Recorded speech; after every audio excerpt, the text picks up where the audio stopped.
Welcome, welcome. It's so lovely. It's a very special day today. I know some of you have been with me on my courses, right? But today's special, right? Today I'm presenting a book that I've been working on for the past 2.5 years. And it's a very exciting day for me to share it with you, with those people who have accompanied me, to these past years with the books and, throughout my life as well. So thank you. Thank you so much for being here today. Oh, and also you're looking at my new look, yeah?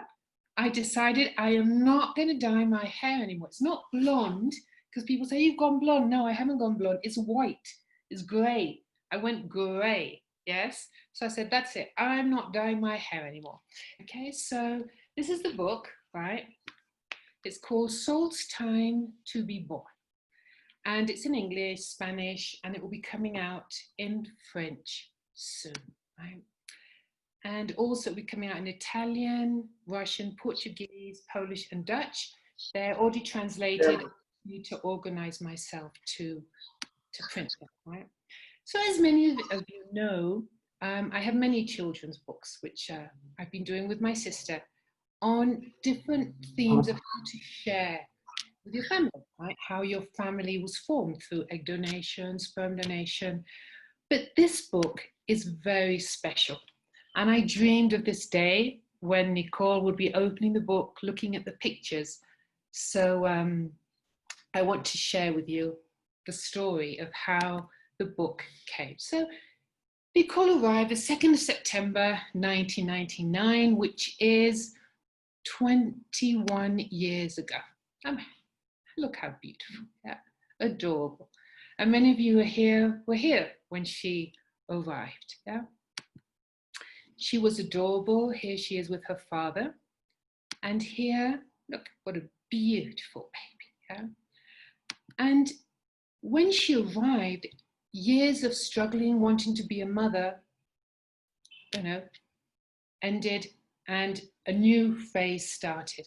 And I wanted to mention her father, even though we're divorced now, because obviously he was a very important part before, during the adoption, and at the early stages. So I thought it was important to mention him. And we adopted Nicole through an agency called BFAC. And the woman there who is the organizer who founded it is called Marilu Vilchis, and I admire her greatly. She has done so much for adoption in Mexico, changed laws, and I just wanted to mention her because I admire her a lot, right? So Nicole arrives, right, 2nd of September. So there's a before and there's an after. So in the book, I put it this way. So the before, the roots, yes, the hormones, the injections, the depression, the failed IVFs. So quickly, I want to mention how then in the past, I could only see my happiness in a future, right? Oh, when I have a baby, then I'm going to be happy. And meanwhile, I was feeling miserable. Why me? I'm such a good person. But the truth is, it was just me with my thoughts chaining myself because the door's open, right? And the treatment had become unbearable. And when I tried to get out of that depression, I started to, okay, what do I have? Trying to live the present moment. And the flowers, the things I'd achieved, the hummingbirds, the people who are with you. But zooming in, I was crying. I kept on crying because I could only see my happiness with a child, right? If you've seen Les Miserables, there's a song which I really like and says, there are dreams that cannot be and there are storms we cannot weather. I had a dream my life would be so different from this hell I'm living, so different now from what it seemed. Now life has killed the dream I dreamed, right? And I can say now, and made it better, right? Because I thought my happiness was having loads of kids, right? And my journey took me to another place. And I like this post because it says, stop trying to calm the storm. Calm yourself because the storm will pass. So during this journey, I started to go within and I learned to live the present moment and to flow. So then we come to the after, right? So with the after, oh, and you know, I wrote a book called I Want to Have a Child, Whatever I Take, and that has the before and has many paintings and expresses that. So when we come to the after, well, what I thought then was my worst nightmare, why is this happening to me, turned out to so many blessings in so many different ways, right? And I've always thought it's like a course, like a university course, to be the mother I was meant to be or the person I was meant to be, and to learn to see things from a different perspective and to learn to go within, not expect the external things, but to go within. So this was like my personal journey. As I said, this is my biography where I share that part before. Okay, so Nicole arrives. Yes, this is the part you wanted to hear. So Nicole suddenly arrives. I mean, look at her. It was love at first sight. Yeah, it was like so special. There was like so much happiness inside. It didn't fit, as if it was overflowing, this unconditional love, you know, when she arrived. And okay, well, how am I going to tell her that she's adopted? Well, I don't want to. Like, I'm so happy. Like, she's so happy. I mean, everything is so beautiful. It's like this fairy tale. How am I going to tell her? When? When do I tell her? When she can read? When she asks? When? So this bothered me. I didn't know when to tell her. Part of me didn't want to tell her. Like, let's just forget it as if it never happened. But one must always speak the truth, because the truth always comes out sooner or later. So when we adopted Nicole, there were many books on adoption for sharing. So I used a story. So through a story, I shared with her that she was adopted. And during this process, first of all, when you start reading a story, it works for you as an adult, right? Because you start reading and it moves things inside. So you work with yourself, and then it becomes like so natural, it becomes easier to share. And I believe you should share when they're younger. There are many studies that say before they go to school. Anyway, I have this a video where it says my 4 tips on story telling, which you're welcome to see in YouTube, right? So this led me to helping other couples share how to share with their child, how, you know, their child was adopted, how to share it. And I started helping many people. Then I started with egg donation. Well, if a child is born through egg donation, how would you share? So that led me to write some other books. Then what recipes of how babies are made. So I thought, you know, adoption 30 years ago was like a taboo. Now it's open, you know, it's like more common. But, you know, 30 years ago, if you lived with your boyfriend, it was like terrible. So how could you shorten the time society opens up to these new ways that families are formed? So this is why I wrote this story of recipes how babies are made, because I thought if you educate a child, you shorten the time that society takes to assimilate all these modern families, right? Then I wrote a story for 2 dads, single mom by choice, and others are on their way as well. But right now, the one we're going to talk about is Soul's Time to Be Born. Yeah? So I have a version for girls and I have a version for boys, right? So the story started 2.5 years ago. I was in Costa Rica and I went to Arenal, and I was there floating in the thermal waters. And I was thinking of another book, and suddenly it came up, why don't you have an adoption book for your daughter? Yeah. And I said, yes. I mean, obviously there were books when she was born, so I didn't see the need, but no, this wasn't, you know, for other people, it was for me and her.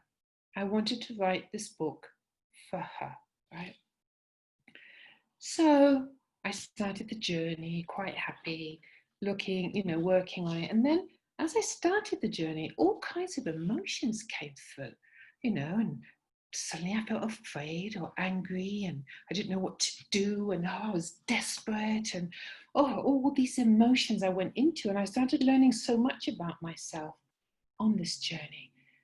And then I came to a point where there was such beautiful healing. And during this time, you know, especially the time in Costa Rica, last year I spent so much time in Costa Rica.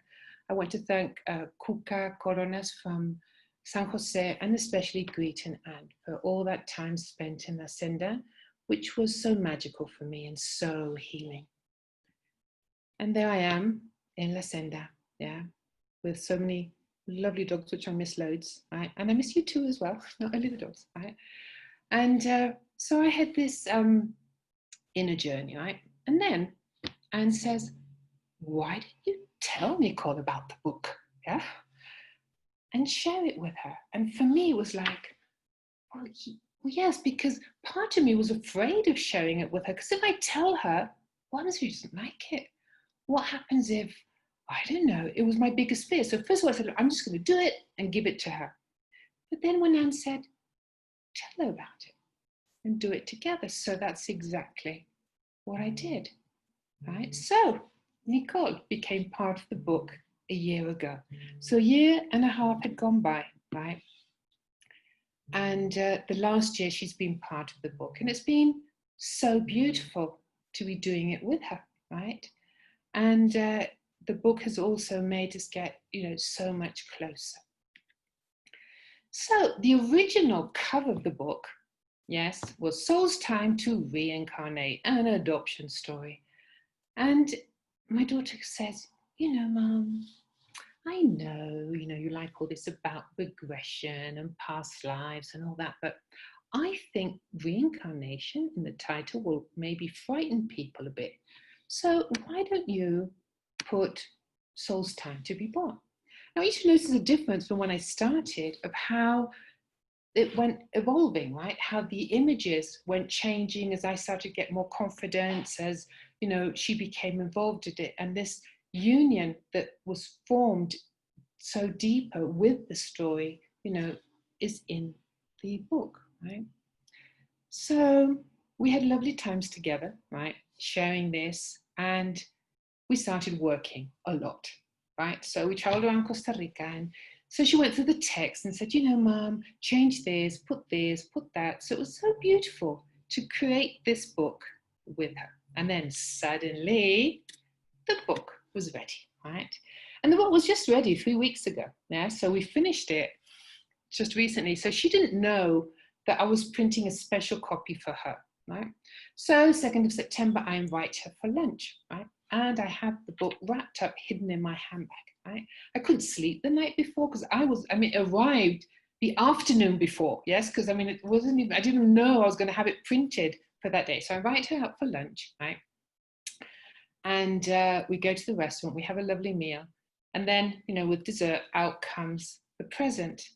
And there she is opening it. And obviously she had seen the images before, but when you see it in the book and you turn the pages and you go through it, it's just so special. You know, I had dreamed of this day, you know, so many times, and sharing it with my mother as well, right? And sharing, it's been important for me to share things, right? So I did this story for Nicole, right? And she likes it. And for me, that was important, but also sharing. I wanted to tell you that before, going back 2.5 years, I had this issue of not being able to, it was as if I had one page of past lives and I had another page of infertility, right? And I didn't know how to mix it. So for one group of people, I had one card, another group of people, I had another card, right? So during these years of doing this process, well, I created another page where I put them both together. This is me, right? And Carmen, she works with fertility and she does infertility. She does past lives, right? So the book helped me put this together because the book has to do with reincarnation, right? And it also has to do with sharing and people who've gone through infertility, right? So I want to share the book, right? So here in La Senda, there were the most amazing, magical, starry nights, yes, with the Milky Way, and such a beautiful place. So here I thank Guitanan as I thank you here today. But also towards the right is the dedication to my daughter. But here we have on the right is called a genesis cell. So when a baby's formed, yes, it's formed through several cells, right? And here you come to the genesis cell, which are 8 cells, right? So I wanted to have the cell, so you have the microcosmos and the macrocosmos, yeah? And for me, this was like very meaningful. So when it came to how do you draw the spirit realm? How do you draw this place full of energy, right? So I've always, during sessions of doing Life Between Lives, it's like energy, like colors. So this is how I represented it. But curiously, one day having coffee there at La Senda, I realized it came from some mugs that were there, right? So it's so beautiful how later on you realize or notice where things come from. But then there was another thing. It was, okay, so now I have the spirit wheel. How am I going to make a, yes, they're the mugs. There you go. Thank you, Anne. Please turn around, look at Anne. You've got the lovely mugs there. Right, so thank you. Right, so the next issue was, okay, how am I going to draw the soul, right? I wanted it to look, like long with a tail, but then I already had the curly background. So I suddenly saw an image. Then I didn't know what the image was, but I saw this image and I said, oh, that looks perfect. That could be like the neck up here, the shoulders. I have the waist, the hip, and that's a perfect tail, right, to do the soul. So based on that idea, I did the soul, right? Then later on, in fact, I think it was about a month ago, I realized it belongs to the Kabbalah, yes? And it means how the universe was created, right? I can't read the bottom part, but anyway, so I thought that was fascinating, yeah, that it came from there. And then another thing was, okay, so here you can see the button. I have the same designs. And at the back of the button, I put, it's called the Tree of Life, yeah, on the buttons. So here I had to learn Photoshop, right? So that was difficult for me because I was taking all these tutorials and I wanted to run when I could only crawl. So gradually, step by step, I managed to learn Photoshop. So here you can see the button, right? I turned it around. So you can see here the Tree of Life and here I put the Kabbalah. Now, there was another thing, right, which is very interesting. I've always been fascinated by the pineal gland, right? And when you look back in history, you see the Pope has it in the center of the Vatican. They have this pine cone. You see it with the Egyptians. So I've been fascinated by it. So I said, okay, well, the head will look a bit like pineal gland, like this cone. So the head of the soul has that shape. That's where the idea came from. Another thing, let me just come back over here, is, okay, why is the soul made out of genes? Well, when you adopt, you're normally very concerned about people's genes, the DNA, right? And it doesn't matter, right? I mean, the DNA. But I wanted to, because now with epigenetics, there's so much learned about the DNA and how you're not slaves to your DNA. But people, when they adopt, it's an issue. It's something like you're very concerned about the DNA. But then you're with someone, you're your partner whom you love dearly, and they don't have your DNA, and that doesn't matter. So it's like everybody wears genes, yeah? And everybody wears genes and everybody's the same, right? So it's like letting go of the force or the strength of the DNA, right? So here, as the soul group is happy in the spirit realm and meets its soul group, right? So here I put faces of her cousins and her best friends in the spirit room. And I also believe there's very like this sound of, so I wanted to include the sound of this special unconditional love place. And that's how I represented it, right? So then in the spirit realm, the soul goes and visits the elders. So as you can see, the elders for me are in the labyrinth, of course. So you've got the cactus there. And they also have pineal gland heads, right? Okay, so child like the same essence of the soul. And, you know, it's time to reincarnate. It's time to be born, okay? So before being born, you have a choice. You can choose, you're given several options, right? And you can choose to be, you know, you're given options and you can choose from them, right? You could have maybe been a boy or a girl or been born in different religions, and you're taken to choose, right? So here, if you look very carefully, look at the background, yes? And there you will see the labyrinth, right? There's the labyrinth, right? And I wanted to, you know, to make it present again, yeah? So then, when it came to drawing the biological mother, right, here was, well, I think it was my biggest challenge towards the end. And here, in the end, it's all our thoughts and it's all our emotions. And I was struggling and I couldn't draw her and all these emotions were popping up.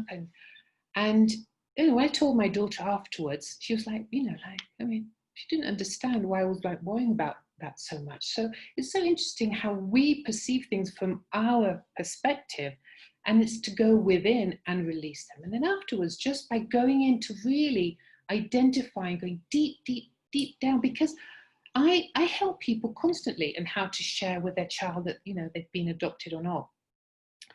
And I thought I was fine, but when I went deep, deep inside, I realized there was feeling of jealousy. There was a feeling of anger towards my body. There was sadness toward the child I had loved. And then when I released that, identified it, it just disappeared. And I drew her, and it was so easy for me to draw her, right? And the text here also, Nicole asked me not to mention biological mother because she didn't like that term. And she says, I mean, why mother? Like, you are my mother. Okay, so this is why. And as a soul, she had chose and accepted the challenge, right? So when she's looking, you know, through the binoculars, right, and through the different choices, well, she sees, you know, her parents, right? She sees her dad and I for the, you know, for the first time, and chooses, you know, to be born with us and accepts the challenge she chose to be born via adoption. So here you can see the color at the background. She's in the spirit realm. This is like Earth, and this is, you know, the labyrinth again, where it's like the space, right? So when she's with the elders say, you know, when you're born, Nicole, remember, and these are things which I think are so important to remember, but to all of us, yes, we forget to love nature, we forget to be happy, to be grateful, to meditate, to live the present moment, to love and be loved, to smile, to be spiritual, to laugh, to dream, to be fearless, to have fun, to forgive, to connect, to listen, care for others, be yourself, and be kind. So I thought it was important to add that. Okay, so from the spirit realm, right, Nicole goes into the womb and then is born and arrives with her chosen parents, right? So here, the challenge was, Nicole said, I want the parents, I don't want you to see if they're like man and woman. I want them to be able to be two men, two women, or man and woman, and the child as well, not to don't see if it's a boy or a girl, just, you know, so we don't have like so many copies, and this is the way I want it to be done. So fine. So if you have a look at the baby when the baby's born, right, so the shape is like, okay, so what did I do there? So let me turn it around so you can have a closer look, right? Interesting. It has like this antenna on the head. So the idea of the family came from a fractal. Yeah. So when I saw the fractal, I said, oh, that's perfect. You've got the head, you've got the hands. It looks a bit like a Buddha. Yeah. So I said, all I'll do is I'll put long legs with some tennis shoes. And like that, I'll have the characters. Yeah? So this is where I got a fractal. What is a fractal? If you go in, there's another fractal, you go in, another fractal. So in a way, it's like the macro and microcosmos through a fractal. Yeah? So here they are, the fractal family, yes? And we put our kitten, we have this kitten called Matilda, right? So we added Matilda into the drawings, okay? So for me, meditation is very important, and I wanted to share this way of, it's a very short, simple way. Just sit down, breathe, listen to your heart, smile, and think of 10 positive things. And by thinking of 10 positive things, you change your vibration. It's sort of like an espresso way of meditating, right? So the books, right? Well, there's a digital book, and the digital book, this is a sample. I didn't know how to put the proper one in, but basically the ebook, you can flip it and you can turn it like that. Yeah, so that's what I wanted you to see, how the pages are flipped. Yeah. Then there's the soft cover. The soft cover is sort of like this. Yeah, it's a soft cover, which you can get in Amazon. At the moment, it's just English for girls and Spanish for girls. And next week, the Spanish version will be coming out. And then I have the personalized ones, right, which is this hardcover, where you write the name in. So here you can see the one that is sold in Amazon says Matilda, Didi, and Kanique. Yeah, Didi was a very special pet, which I loved loads. And here you personalize it. So I put Nicole's name, Carmen. So this book is personalized and has her names in it. And you can also dedicate it. So if you want to give it to a gift to someone, basically you enter, you put one name, another name. Yeah, it says first parent, second parent, right? So there's no gender. Girl, there's another one for the boys cover, and you write dedicated to, from, and that's how you do the personalized one, right? So for me, this remember what the elders said goes to everybody. Yeah. So be grateful every day to live the present moment, be yourself, meditate, laugh. Yeah. And so this has been, oh, Rosie, hello, I hadn't seen you. So this has been a special journey. Yeah. And it's really special. And thank you all for being here, right? And it's been very special. It's been a lovely journey. And I know it's a bit awkward to have a book presentation like this, but I thought it was enough just to be here and to share it with you. And thank you. Thank you so much for being here. And thank you for all of you who've been part of this journey. And I'm really excited to share today's book with Nicole, which has brought us so much closer. She's shy, so she didn't want to come on at noon. I have a Spanish one, so I'll be doing it again at noon and see if she wants to come in. If not, it doesn't matter. Yes. The truth is, it's such a book made of so much love. Yeah. And for me, that Greta and Anna here means so much because really, this journey in Lasenda was so magical, and I have grown so much in so many ways, and words don't seem enough to say thank you. So you were in this book as well, yes, and you will always occupy an important place in my heart. And all of you know one way or another how you have helped me, have you been with me so many times, things that I've been going through. So thank you. Thank you so much to all. It's been a really beautiful journey, so thank you. Thank you so, so much to all of you. Yeah. Right, well then, that's it, I think. Thank you so much for being here, right? Love to all of you, right? Thank you.